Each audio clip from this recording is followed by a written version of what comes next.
Umawit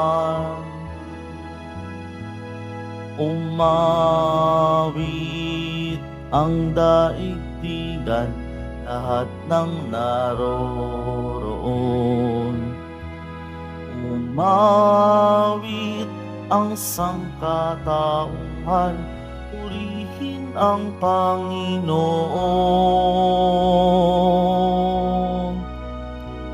Papuri sa kaitaasan, siya'y papurihan, Diyos ng lahat. O papuri sa kaitaasan, siya'y papurihan, ngayon at magpakailanman.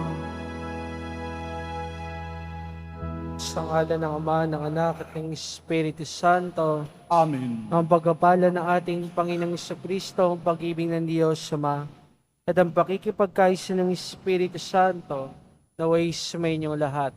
At sumaiyo rin. Mga kapatid, aminin natin ang ating mga kasalanan upang tayo maging marapat gumanap sa banal na pagdiriwang.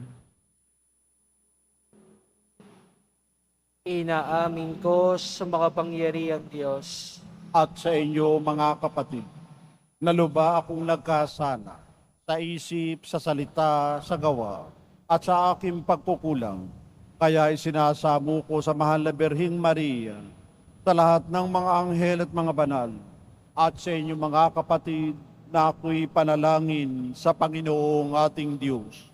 Kaawaan tayo ng makapangyarihang Diyos, patawarin sa ating mga kasalanan at patnubayan sa buhay na walang hanggan. Amen. Panginoon, kaawaan mo kami. Panginoon, kaawaan mo kami. Kristo, kaawaan mo kami. Kristo, kaawaan mo kami. Panginoon, kaawaan mo kami. Panginoon, kaawaan mo kami. Manalangin tayo.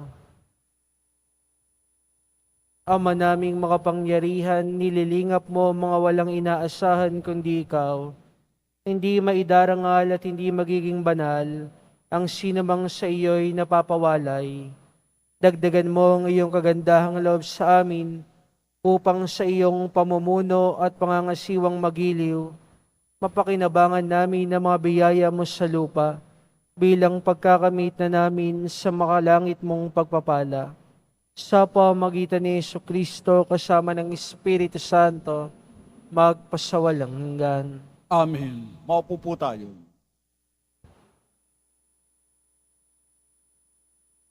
Pagbasa mula sa aklat ni Propeta Jeremias.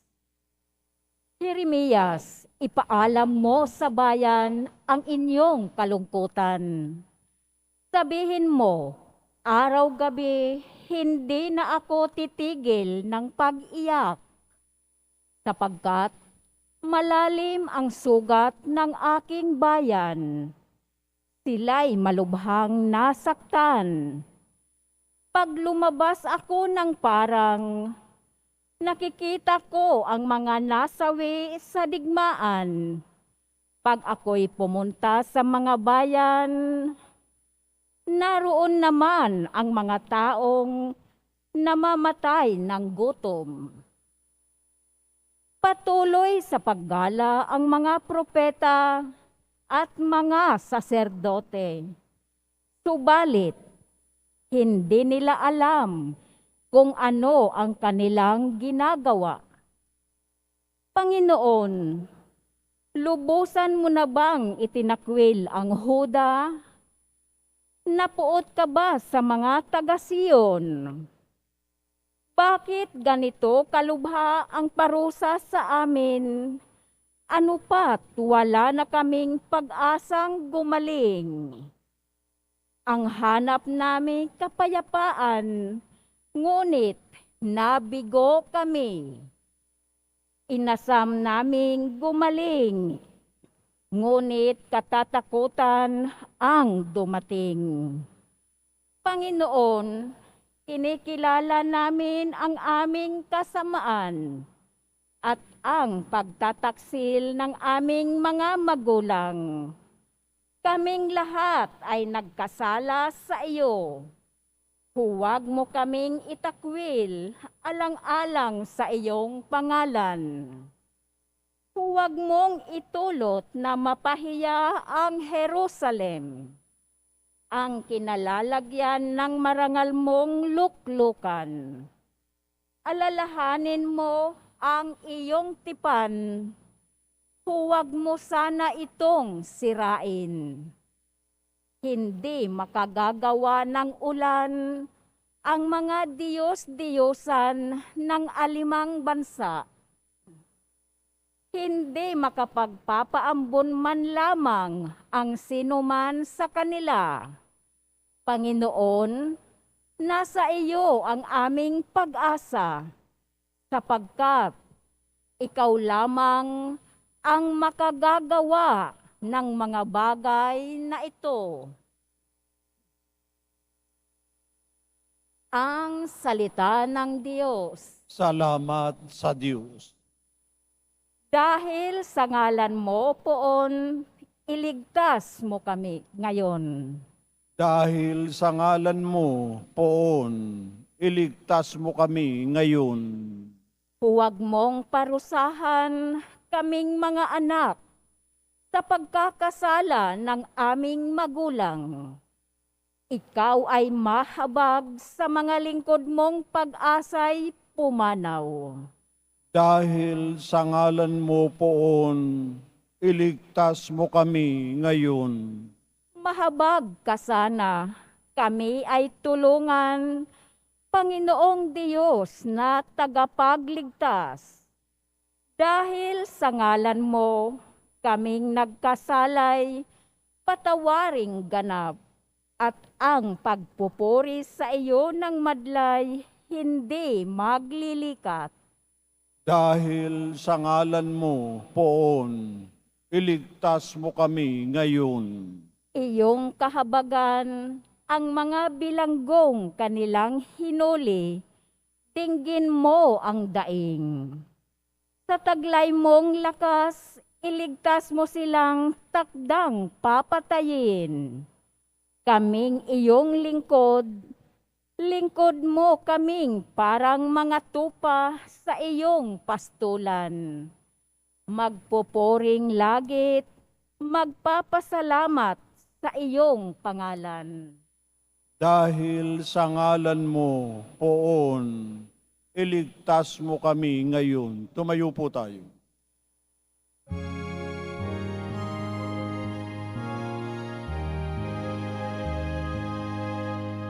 Alleluia, Alleluia, Alleluia,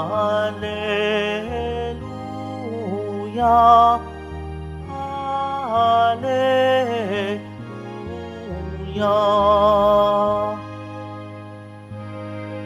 Salita ng Diyos ang buto na tanim ni Jesucristo upang tumubo sa tao. Alleluia, Alleluia, Alleluia,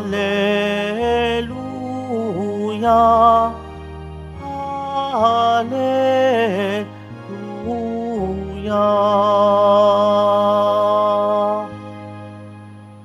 Sumainyo ang Panginoon. At sumaiyo rin. Ang mabuting balita ng Panginoon ayon kay San Mateo. Papuri sa iyo, Panginoon. Noong panahong iyon, iniwan ni Jesus sa mga tao at pumasok sa bahay. Lumapit ang kanyang mga alagad at sinabi sa kanya, "Ipaniwanag po ninyo sa amin ang talinhaga tungkol sa masasamang damo sa bukid." Ito ang tugon ni Jesus. Ang anak ng tao ang nagasik ng mabuting binhi. Ang bukid ay ang sanlibutan. Ang mga taong pinagaharian ng Diyos ang mabubuting binhi, at ang taong pinagaharian ng dyablo ang masasamang damo. Ang kaaway na nagasik ng mga iyon ay walang iba kundi ang diablo. Ang pag-aani ay ang katapusan ng daigdig, at ang mga anghel ang mga tagapag-ani. Kung paanong iniipon ang mga damo at sinusunog, gayon din ang mangyayari sa katapusan ng daigdig. Susuguin ng anak ng tao ang kanyang mga anghel at iipunin nila mula sa kanyang pinaghaharian ang lahat na nagiging sanhi ng pagkakasala, lahat ng gumagawa ng masama, at iahagi sa maningas na pugon. Dooy mananangis sila at mangangalit ang kanilang ngipin, at magliliwanag na parang araw ang mga matuwid sa kaharian ng kanilang Ama. Ang may pandinig ay makinig. Ang mabuting balita ng Panginoon. Pinupuri ka namin, Panginoong Heso Kristo. Maupo po tayo. Magandang umaga po sa inyong lahat, mga minamahal kong kapatid. Narinig po natin sa ating mga pagbasa ang kahalagahan ng pakikinig sa ating Panginoon. Sa ating unang pagbasa sa propesiya ni Propeta Jeremias, ang piniling bayan ng Diyos ay nagsusumamo sa ating Panginoon sapagkat tila ba parang sila'y nalimutan na ng ating Panginoon. Sila'y nagdaranas ng paghihirap, nagdaranas ng sakit, nagdaranas ng mga bagay na hindi maganda sa kanilang buhay at sa kanilang pagsusumamo, kanilang naiisip kung sila ba talaga ay pinabayaan ng Diyos. Pero totoo ba talagang pinabayaan sila ng Diyos? Totoo ba na kinalimutan na sila ng ating Panginoon? Hindi. Ano yung problema? Hindi sila marunong makinig. Bakit ba nandyan ang mga propeta? Bakit ba siya nagpapadala ng mga propeta? Upang tipunin ang kanyang bayan at ipaalala sa kanila na maging tapat saan? Sa tipan. Doon sa 10 Commandments. Upang nang sa gayon, hindi sila magkasala. Nang sa gayon, dahil sa pagkakasalang ito, hindi sila malayo sa Diyos. Alam naman natin na ang kasalanan ay naglalayo sa atin, sa ugnayan natin sa Diyos, sapagkat ito yung pagmamalaki sa ating sarili na hindi natin, ang kasalanan ay pagmamalaki sa ating sarili na hindi natin kailangan ng Diyos. Kaya tayo nadadala sa masama. Kaya nga, tinipon ni Jesus yung kanyang mga alagad upang turuan. Tinipon niya yung kanyang mga alagad upang malaman nila yung mga katotohanan ito. At sila'y nakikinig sa kanya na upang nang sa gayon, yung mga bagay na ito'y, ang mga salita ng ating Panginoon ay siya lamang kanilang maituro. Napakaganda po ng ating mabuting balita. At ito po yung pagpapaliwanag doon sa talinhaga ng maghahasik. Kung titignan nyo po, yung problema doon sa talinhagang iyon ay merong nagtanim ng damo doon sa iniyasik. Iniyasik, o sa konteksto natin ngayon, sabihin na natin na ito ay dito sa Pilipinas, karaniwan ay palay. Imagine niyo may nagtanim ng palay at pagkatapos may masama na naglagay ng damo. Diba? Sa una, hindi mapapansin kung anong pagkakaiba sa pagtubo nito. Pero di kalaunan, makikita kung ano talaga yung damo at ano talaga yung palay. Kung ano yung damo, kung ano yung masama na inihasik at mabuting inihasik. At kung titignan ninyo sa ating buhay, ganyan din. Halimbawa, sa ating buhay pananampalataya sa maraming henerasyon, ano yung nasa isip ng mga taong matutuwid? Matutuwid kuno. Sa kanilang pag-iisip, lahat ng mga hindi sumusunod sa kalooban ng Diyos ay dapat alisin sa grupo o simbahang ito, di ba?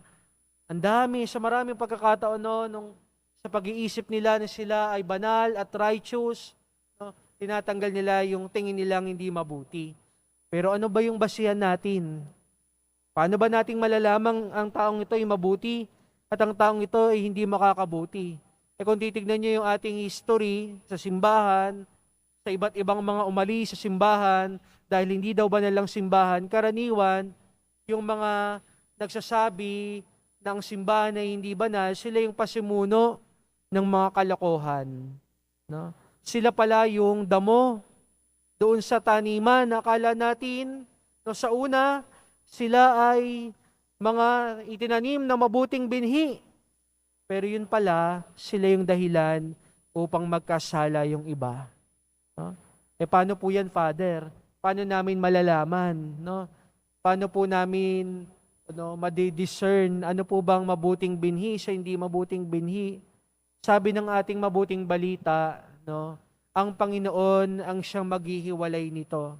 So, sa ating buhay, sa ating pagsunod sa kalooban ng Diyos, ano yung mahalaga?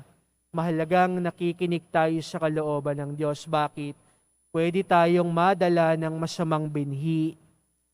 Lahat tayo'y mabuting binhi ng ating Panginoon. Pero kapag hindi tayo nakikinig sa Kanyang kalooban, no, anong mangyayari sa atin? Maaari tayong maligaw ng mga masasamang binhi na nagsasabi, ito ang tamang daan, no, pero ang gusto lang ay iligaw tayo. No, kaya nga, bilang mga tagasunod ng ating Panginoon, sino bang dapat nating pinakikinggan? Ang mahal na pong Jesus Nazareno. Huwag tayong makikinig sa mga taong nagsasabi na ang pananampalataya natin ay walang kabuluhan. No? Bakit? Sa katapusan, mga minamahal kong kapatid, ano yung mahalaga? Yung relasyon mo sa Diyos. At ang relasyon sa Diyos, paano ba natin napapalago? Sige nga, paano ba natin napapalago ang ating relasyon sa Diyos? Sa pakikipag-usap sa Kanya. At ang pakikipag-usap ay anong kailangan? No? Kailangan din nating makinig. No? Hindi pwedeng dadalhin natin sa Diyos lahat ng ating nais at lahat na ating matupad sa buhay, yung hinihiling nating kagalingan, kaginhawan sa ating buhay, at tapos na. Lalabas na tayo ng simbahan. Hindi. Pagkatapos nating dalhin lahat ng ating mga petisyon, lahat ng ating pagsusumamo sa ating Panginoon, mananahimik tayo. Lord, ito po yung gusto ko para sa aking buhay. Pero ano naman po yung gusto ninyo? Pakikinig po ako. Yun yung nakakalimutan. No? Akala natin ang panalangin ay pagdadala lang ng ating mga problema at suliranin sa ating Panginoon. Pero hindi. No? Ito rin ay isang pakikinig, no? Isang pagkakataon upang mapakinggan ano naman ang kalooban ng Diyos sa aking buhay. Kaya po sa pagpapatuloy ng ating pagdiriwang, mga minamahal kong kapatid, ito po yung hamon sa atin. Bagamat hindi natin maiiwasan, no, na sa ating paglago, sa ating buhay pananampalataya, makasama pa rin natin ang mga masamang inihasik ng Diablo.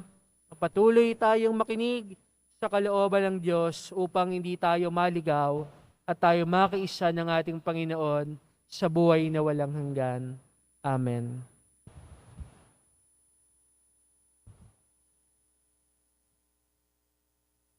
Tumayo po tayo.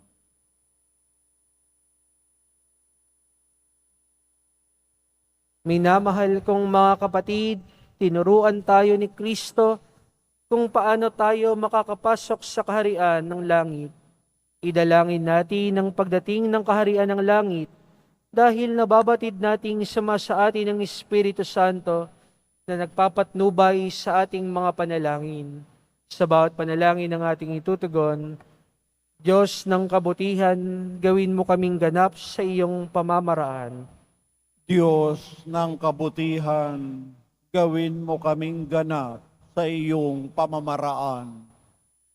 Ang mga lingkod ng simbahan, naway tumalima sa kalooban ng Diyos at asamin ang kabutihan ng kanilang pinaglilingkuran.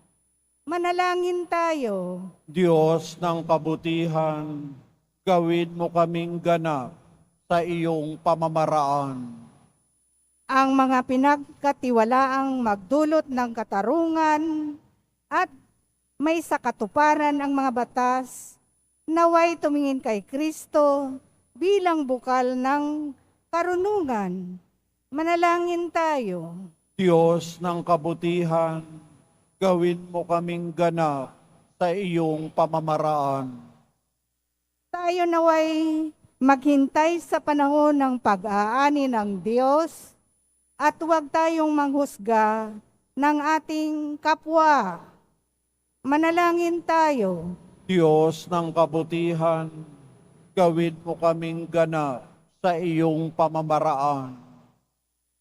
Ang mga matatanda naway ating maalalayan sa pamamagitan ng ating pagiging maalalahanin at palakaibigan.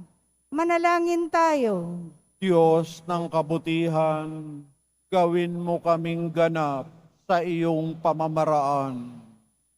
Ang mga namatay naway tipunin ng Diyos bilang ani ng kaharian. Manalangin tayo. Diyos ng kabutihan, gawin mo kaming ganap sa iyong pamamaraan. Mga minamahal kong kapatid, ating ilapit sa ating Panginoon ang mga personal nating kahilingan.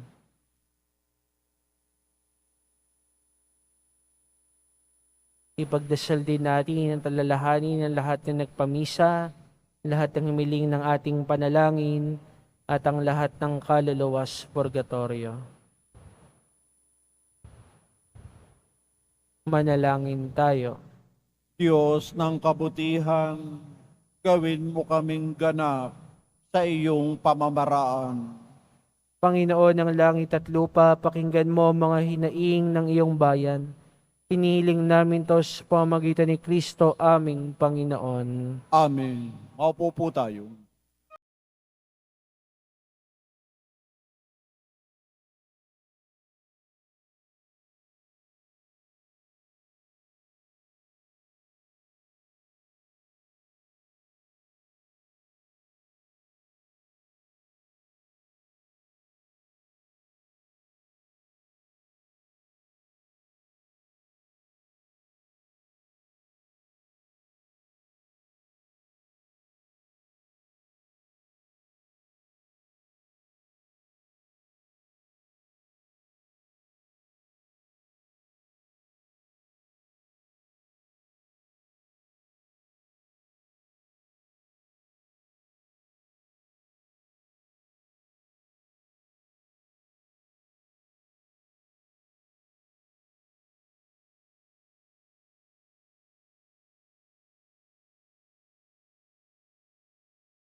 Manalangin kayo mga kapatid upang ang paghahain natin ay kalugdan ng Diyos sa mga makapangyarihan.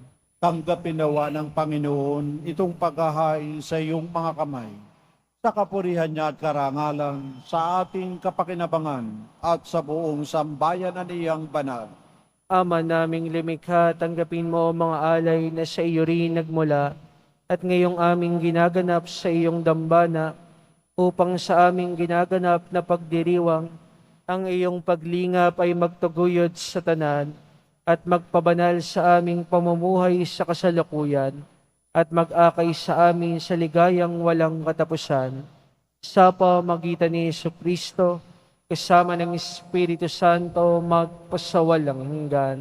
Amen. Sumainyo ang Panginoon. At sumayo rin, Itaas sa Diyos ang inyong puso at diwa. itinaas na namin sa Panginoon. Pasalamatan natin ang Panginoong ating Diyos. Marapat na siya ay pasalamatan.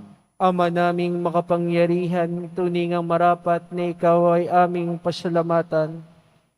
Pinagbibigyan mong ito'y aming maihayag, kahit na ito'y walang anumang maidaragdag. Sa kadakilaan sa iyo ay likas, sa pagpupuri namin ang nakikinabang, ay kami rin iyong pinakikiharapan. sa pamagitan ng iyong anak na minamahal. Kaya kaisa ng mga anghel nagsiawit at papuri sa iyo nang walang humpay sa kalangitan, kami nagbubunyi sa iyong kadakilaan. Santo, Santo, Santo, Panginoong Diyos ng mga hukbo, napupuno ang langit at lupa ng kadakilaan mo, o sana sa kaitaasan. Pinagpalang na paririto sa ngalan ng Panginoon, o sana sa kaitaasan. Lumuhod po tayo. Ama naming banal, ikaw ang bukal ng tanang kabanalan, kaya't sa pamagitan ng Espiritu, gawin mong banal ang mga kaloob na ito, upang para sa amin maging katawan at dugo ng aming Panginoong Jesucristo. Bago niya pinagtiisang pusang loob na maging handog, hinawakan niya ang tinapay, pinasalamatan kanya, pinaghati-hati niya iyon, iniabot sa kanyang malagad at sinabi, tanggapin niyong lahat ito at kanin, itong aking katawan na ihahandog para sa inyo.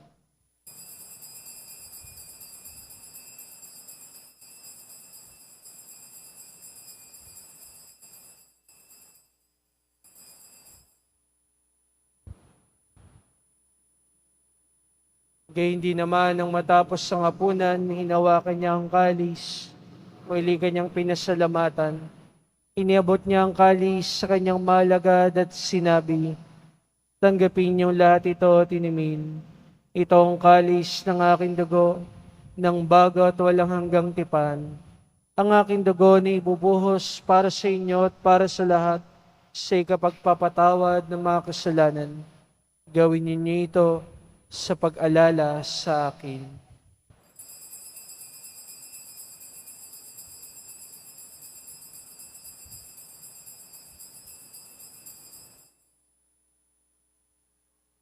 Tumayo po tayo.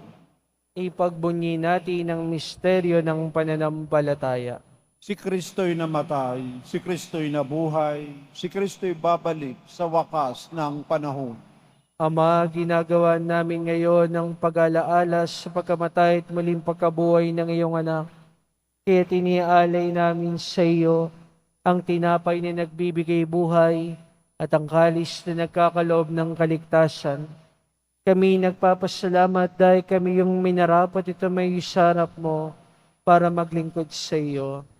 Isinasamo namin kami magkasalo-salo sa katawan at dugo ni Kristo ay mabuklod sa pagkakaisa sa pamagitan ng Espiritu Santo.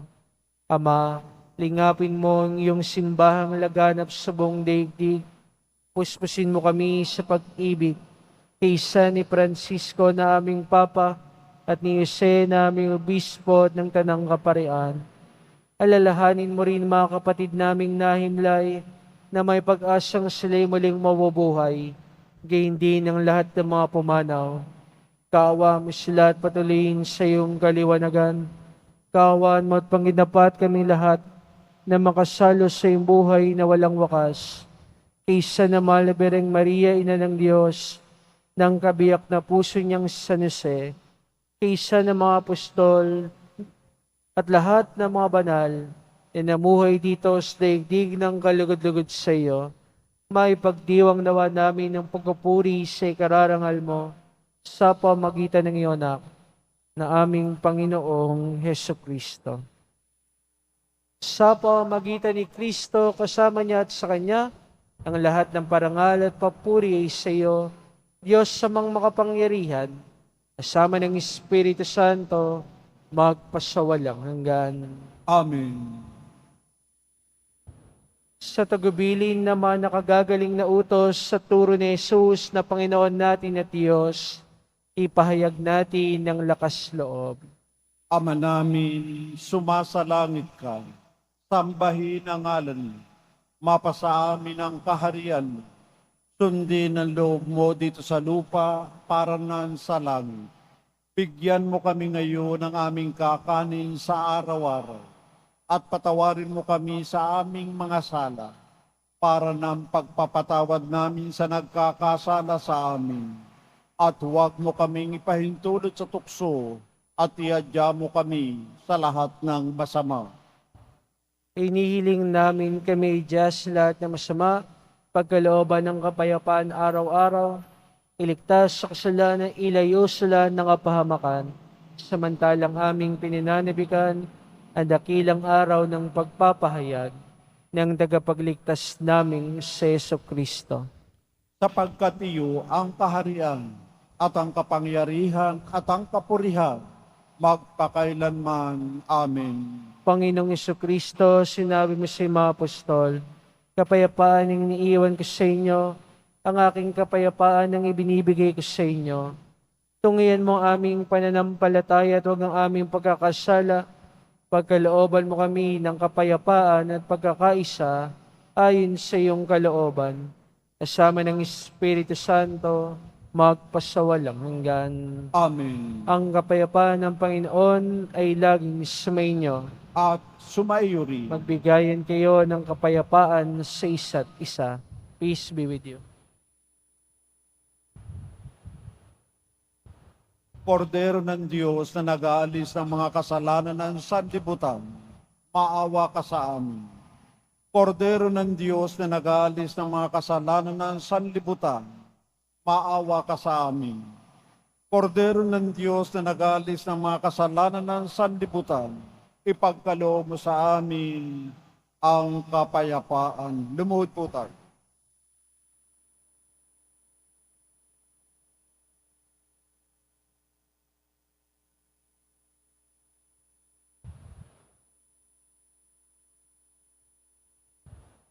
Mga kapatid, ito si Jesus ang kordero ng Diyos na nag-aalis sa mga kasalanan ng sanlibutan. Mapalad tayong inanyayahan sa kanyang piging. Panginoon, hindi ako karapat-dapat na magpatuloy sa iyo, ngunit sa isang salita mo lamang ay gagaling na ako. Pagsanggalang nawa tayo ng katawan at dugo ni Kristo para sa buhay na walang hanggan. Amen.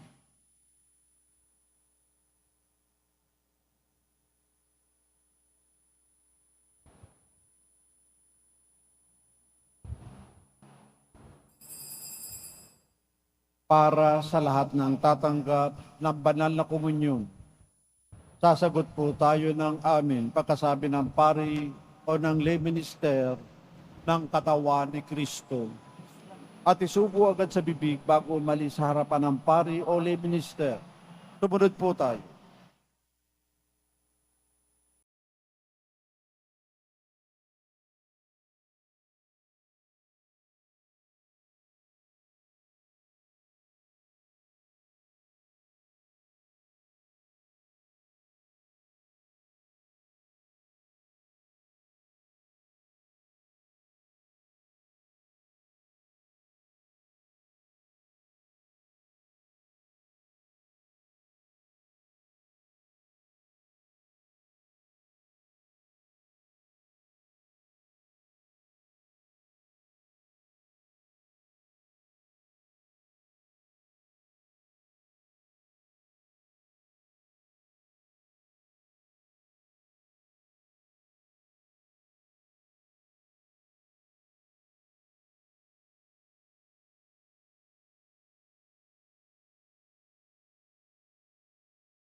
Manalangin tayo.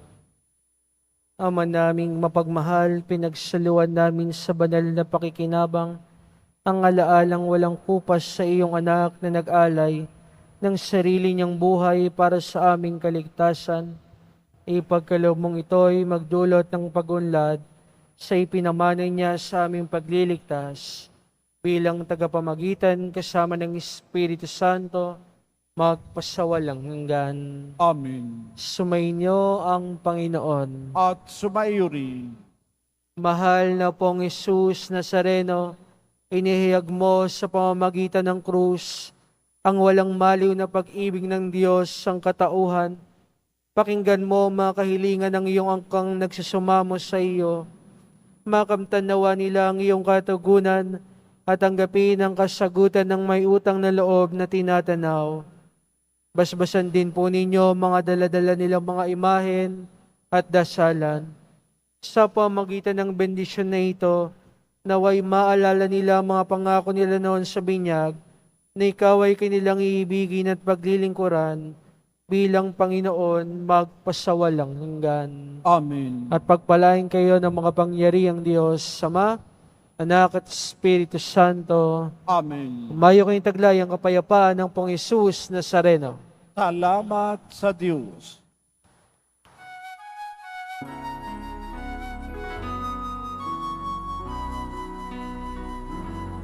Nuestro Padre Jesus Nazareno, sinasamba ka namin. Pinipintuho ka namin. Aral mo ang aming buhay at kaligtasan. Nuestro Padre Jesus Nazareno, iligtas mo kami sa kasalanan. Ang krus mong kinamatayan ay sagisag ng aming kaligtasan. Nuestro Padre Jesus Nazareno, dinarangal ka namin. Nuestro Padre Jesus Nazareno, inulwalhati ka namin. Nuestro Padre Jesus Nazareno, dinarangal ka namin. Nuestro Padre Jesus Nazareno, niluwalhati ka namin.